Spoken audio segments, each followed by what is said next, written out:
Officer of the Regional Administration North Division, Ministry of Agriculture, Land and Fisheries. I am the head of the Livestock Extension and the Apiary Section. Today, we are going to look at the Apiary Section. With me is Mr. Kanaya Babulal, and he's going to introduce you to the Apiary Section. Good day everyone, my name is Kanaya Babulal. I'm the HE responsible for the government apiaries in the North region. In the government apiaries, we are located in Sandy Grande, El Reposo. We have two sides. We have the Reposo side and the El Reposo side.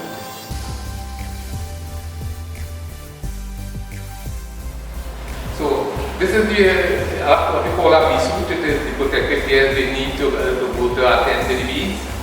So here we have a coverall. Basically, this is a vented bee suit because the air could circulate through and it will be less when the sun is very hot. We have the gloves we need to wear, and we have a pair of tall boots. Preferably, it will be good to have a pair of white tall boots. But at the moment, this is what we have here now.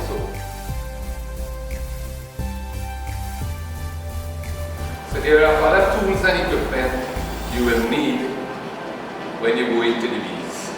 First and most important, we have the bee smoker. What you will need to have to make smoke to keep the bees calm. We have a beehive tool, which you will need to pry the parts of the hive apart, because bees is stick it down with wax and propolis.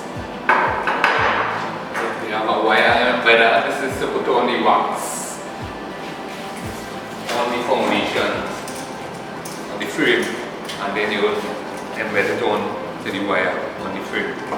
We have something here called a frame grip. This is basically so when you're checking into the hives, when you have a glove on and you cannot pull, you could use the bee grip to clamp to hold the frames and pull them out from the hives. Here we have a honey knife. We call it the honey knife really because you will see it in the extraction of the honey.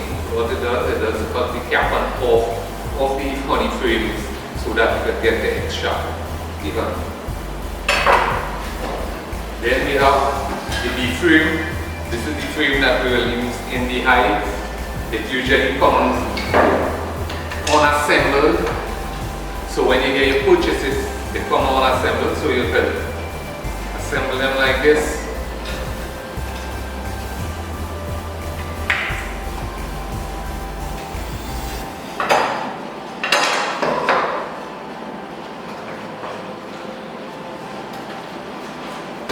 So this is how the frames that usually come in boxes, and you could assemble them, you will nail them up. But here we have the wax sheet. This is a starter foundation for the bees. So what we do, we usually take it and put it into a bee frame like this.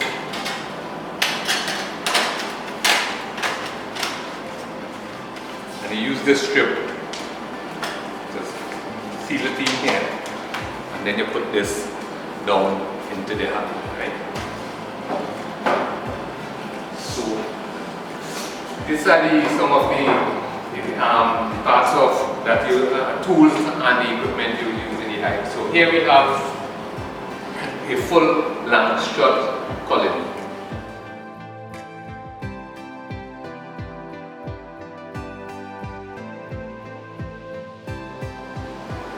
So I'll go through the different parts of the hives. So in Trinidad, what we beekeepers usually use is the long strut hives. It is a standard size hive where you carry 10 frame in the super, 10 frame in the brood, and we have the different hive parts. First we have the top cover. This is basically to keep the elements away from inside the hive. If you notice, it have a galvanized sheet in, and on the inside of it, it have a wooden sheet, piece of wood sheet, so it will keep the temperature, from getting into the hive, right? The weather. And here we have an inner cover. This is also to reduce the temperature in the hive also. Then we have something called a feeder. This is one of the systems you could use So when you're feeding bees, there is a metal sheet in here, and there is a hole here where the bees could come from on the inside of the hive and come, and what you usually do is you put dry sugar here, and the bees could come and suck the dry sugar and feed themselves. The other part of the hive is what we call the super. The super is basically the box you put on top of the brood chamber where the bees will come and put their honey in, right? We usually have 10 frames in this super here. This is one of the 10. So if you have, you will carry 10 here. Some beekeepers usually use 8, 9, whatever the case, beekeepers use different amounts. Right? We have something called the queen excluder. This is basically to prevent the queen from coming out of the brood box to come and lay her eggs in the super in some times of the honey season. So what they do, they usually put this on top of the brood part of the hive, and the queen would not be able to come through the wire and come to lay her eggs in the super. So this is what the excluder is about, to confine the queen down into the brood box. And this is more or less the major part of the hive, where you have the brood box. This is where the queen will lay her eggs and have the young ones. It also called, this one here will carry 10 frames. So if you see this, we have 8 here, and it could carry up to 10. This is how when we put the wax in it, you could usually carry it in here, and the bees there will come and look here and ready a young ones here. What we also have here, we have a different type of feeder. This is called the Boardman feeder, whereby you can put some, you dilute some sugar with water and you put it in here. You have a metal cover with some fine holes. You turn it down into the feeder itself and you insert it into the entrance of the hive. So the bees could come from inside the hive and suck the sugar syrup from in the bottle through the holes in the feeder. Last part of the hive here, we have the bottom board. There is two sides to the bottom board. There's a narrow and a wider side. It's basically for the feeder inside of the hive, right? If you use the narrow side, the feeder would not be able to fit into the entrance of the hive. So that's why they make a bottom board where there is two sides, a large and a shallower side. So this is basically the parts of the land strut here. Bees, one of the major equipment in bees is the honey extractor. What we have here, we have a 16-frame centrifugal extractor. What we usually do is we take out honey by centrifugal force, not using the long time method where you squeeze the honey out of the wax and things like that. So here, other part of the equipment is what we call an extracting tray. This is basically what we have here. We will bring the honey from it in the field. We will bring it into the honey room, and this is how we will go about doing the extraction of the honey. We have the honey here. We have the honey knife, as we said before. We use the honey knife to take the capping off the honey, what the bees cap the honey with. And we use the tray. The wax will fall here, the honey will drain down to the bottom of the uncapping tray. And here we have a honey strainer. There's two parts of the honey strainer. This is more or less to take out the solid part with a bigger mesh size. And at the under part of it, there is a smaller mesh size which will get out most of the particles from in the honey. So you have this here in your bucket, and you will put this, there is a valve underneath of the uncapping tray, and you open the valve and the honey will fall into the strainer and into the bucket. This is the valve where you will release the honey from in the tray, so you can open and close. It's not a tap lock off, you have an open and close valve, so you want immediate lock off when the honey is flowing. Okay, so this is another part of the equipment we use in beekeeping. If you notice, it is a barrel, normal size barrel, but what we have on it, it It is stainless steel. Most of the equipment they use in honey, we try to have it as stainless steel because you deal it in food. We have a lid here, but we'll close the drum. We use masking tape to seal it that no air or moisture will get into the honey. If you notice down into it, we have a little bit of oil of honey here. And at the bottom of the tank, we have what we call a honey gate. So this honey gate, it have instant lock off. You know, you release the honey and you close back the honey. So basically, this is what a honey settling tank is all about.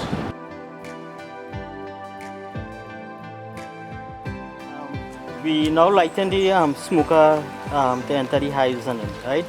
First we light the discarded boxes. These serve as a nice smoker when we enter in the hives. As you can see, we're sending down the cardboard into the smoker and giving it a couple of puffs. That is to keep igniting the flame that is ignite. What the apiary is doing here, he's feeding oxygen into the fire so that it could light further. We use a smoker to enter the beehives to calm the bees, so that when we open the hives, they know they wouldn't be aggressive. Right, so we have generated sufficient smoke. We now going to enter the hives. This is the government apiary. We in Reposo, and this is the structure of how our apiary is. Right? Our apiary is concerned with bees. When they say our apiary, it's a place that rear bees, only bees. Right? So I'm an apiarist. He is also an apiarist. We're the manager of this apiary. Right? So we take care of them bees here. So we have the government apiary. We have our supervisor, which is Mr. Babulal, a very experienced supervisor. So as you see, we have different size of boxes, which is the tree frame. This is also a tree frame box. We call this a starter colony. This is a box we start making nooks from. Right?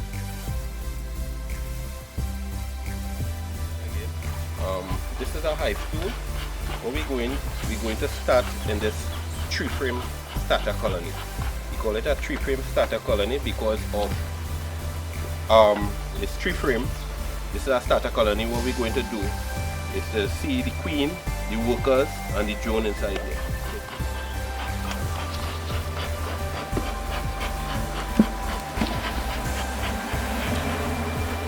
If you watch all them bees here, this is workers.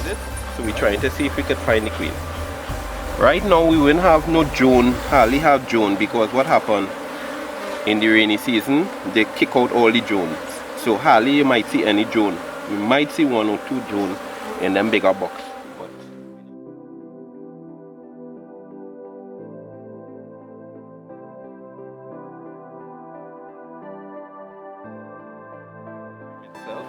The eggs will be in this open cell here.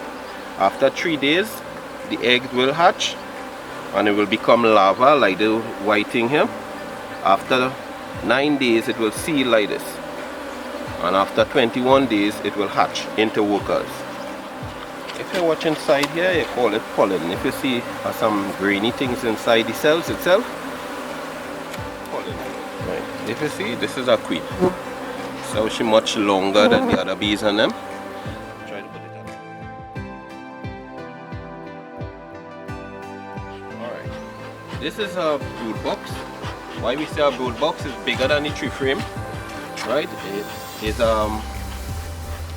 20 by 16 is a bigger box. So we have a brood box, we have a super, and we have feeder. And also a feeder here. This is a boardman feeder in front here. This is what we feed the bees on them in the rainy season. So we call this a boardman feeder. So we fill it up with liquid here, sugar liquid, close it, and we turn it over here. So what the bees do, they come from out in the bottom and they drink. Right? So it's one of the safest feeding systems we have.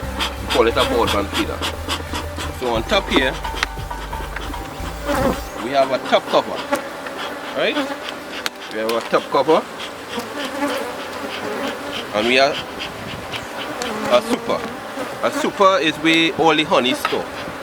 Underneath here is only where the brood, the queen lay all the eggs and everything. So we have a honey here. You see the seal the honey here? Usually in the rainy season we don't really get honey like this. But we have honey here. See honey? Yeah, we have a drone here. This is a drone, which is a male bee. The only male bee in the hive.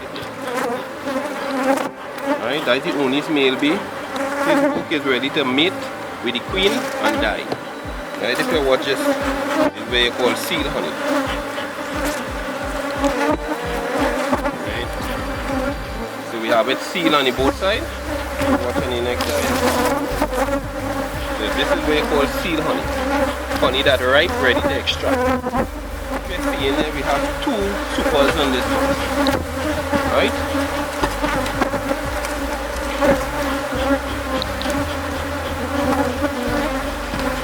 This is where all the activity takes place. Where the brood chamber, everything. The queen will be underneath here, laying. She will be laying. The workers will be cleaning. Everything takes place in the bottom here. You call this the brood chamber. The engine room. Right? So from here, when the colony is very expand, they will come up here and store the honey into the super. So I'll take out a frame.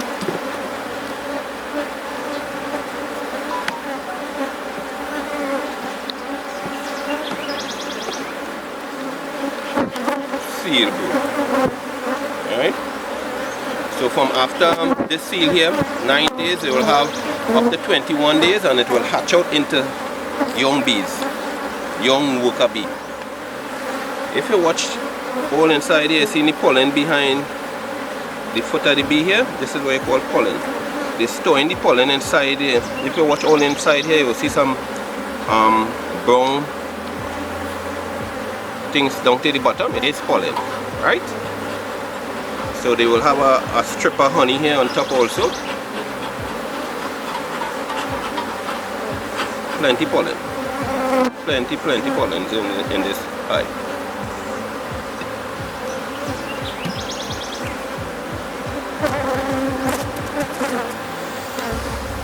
Right, this is what you call a drone cell. Right, you see how it much bulk up than the worker. The worker is flat. The drone is much higher than the worker because it's a bigger bee. Right? If you watch the drone, right, if you watch here, this is a drone. It's much bigger. Right? If you watch the drone, it don't have no sting. It don't have no sting. If I do that with the worker, you will see it will be stinging. But the drone don't have no sting. It's a much bigger bee, a much bulky bee. If you put it together with the worker, you see it much bulky. Two drone together there. So this is the drone cell. It's a much bigger cell to the worker cell.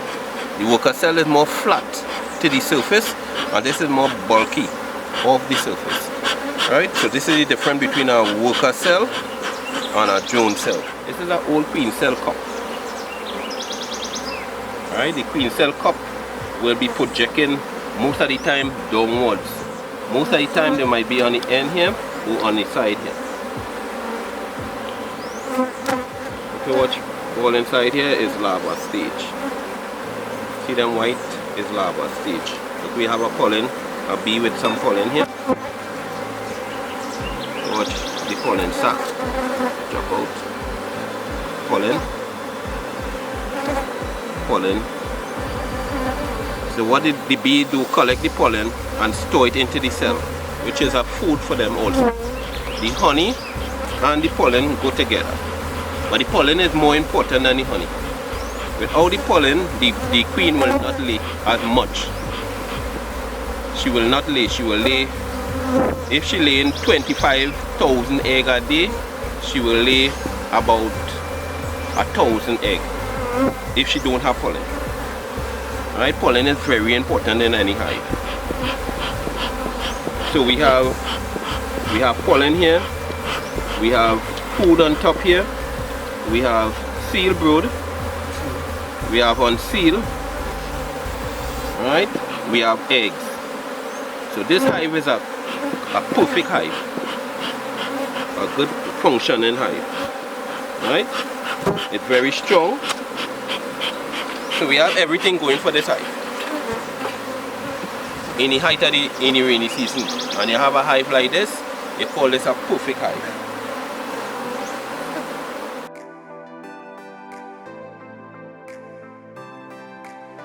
Okay, so this is the honey frames that we took out from the hive this morning. If you notice, now is the rainy season, so we will have the best of frames from the hive. So we're making do with what we have here this morning. So as we see, we're using the uncapping knife to get the capping that the bees cap the honey with. You use a nice sawing motion with the knife.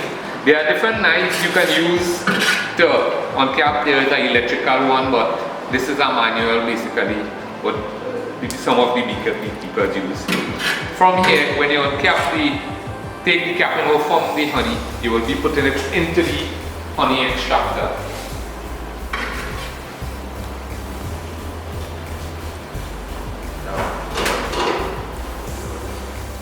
So as we were saying, this is the honey extractor. This is what we use when we use the centrifugal force. You put the honey into the extractor. This extractor usually carries 16 frames, but you can also do it with whatever you have, 16 and under, right? So you're spinning this here.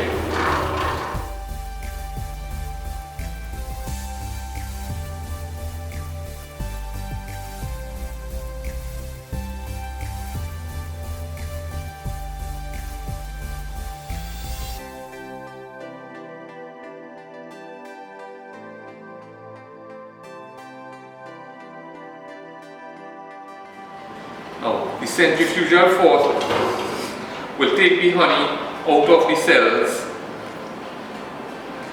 and it will bring it out on the side of the extractor.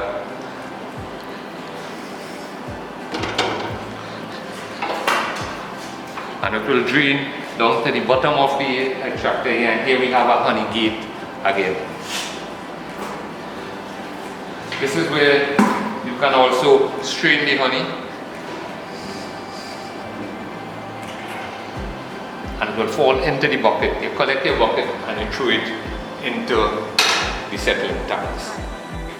So after the honey is extracted from in the frames, it goes into the bucket, it goes into the strainer, we strain the honey, then it goes into the bucket,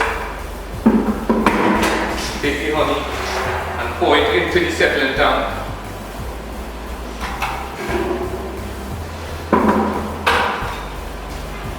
Put back on the covers, and we use masking tape to seal the cover right around. But this here honey is hygroscopic. It absorbs the moisture from the atmosphere. So you want to seal this here as tight as possible, that no moisture will be able to get into the honey.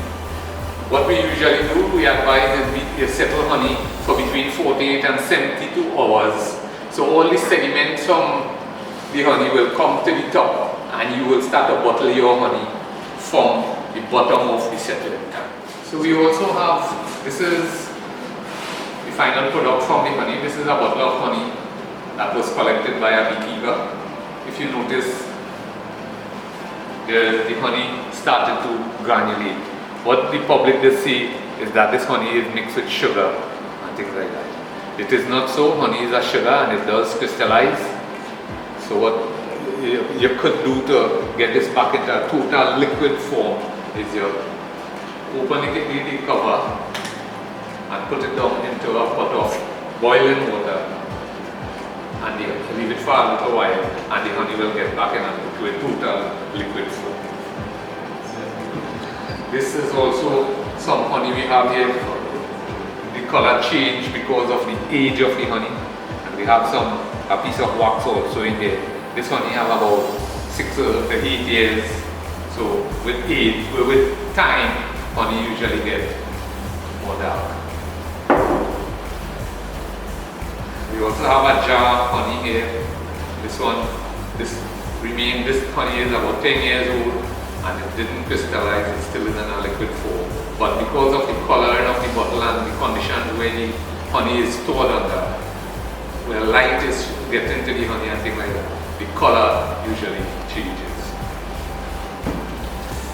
There are also byproducts of the beehive. Some of the farmers only go for honey, but some you could also use something they use the wax or what the bees produce themselves, and they could only bring it into different forms. Here we have a wax candle. You take the wax from the bees, you carry it through a process, and you bring it into a liquid form, you pour it into a mold, put a wick in it, and you can have a good scent in the candle. We have different colors, different shapes, so you can also do it like this, and you can have sell it to the public for different as gifts and things like that. But we have something called the soap. You can also use the wax, and we have it here in different forms. And we have the packaging and labeling of the soap in these wax. Thank you for watching our video on the Apiary Section. I would like to inform you also that we do offer training for the Regional Administration North, beekeepers who are new into the industry as well as existing ones. And the Regional Administration South also offers these courses as well. You can visit our website agriculture.gov.tt to get further information on how to contact either of these administration divisions.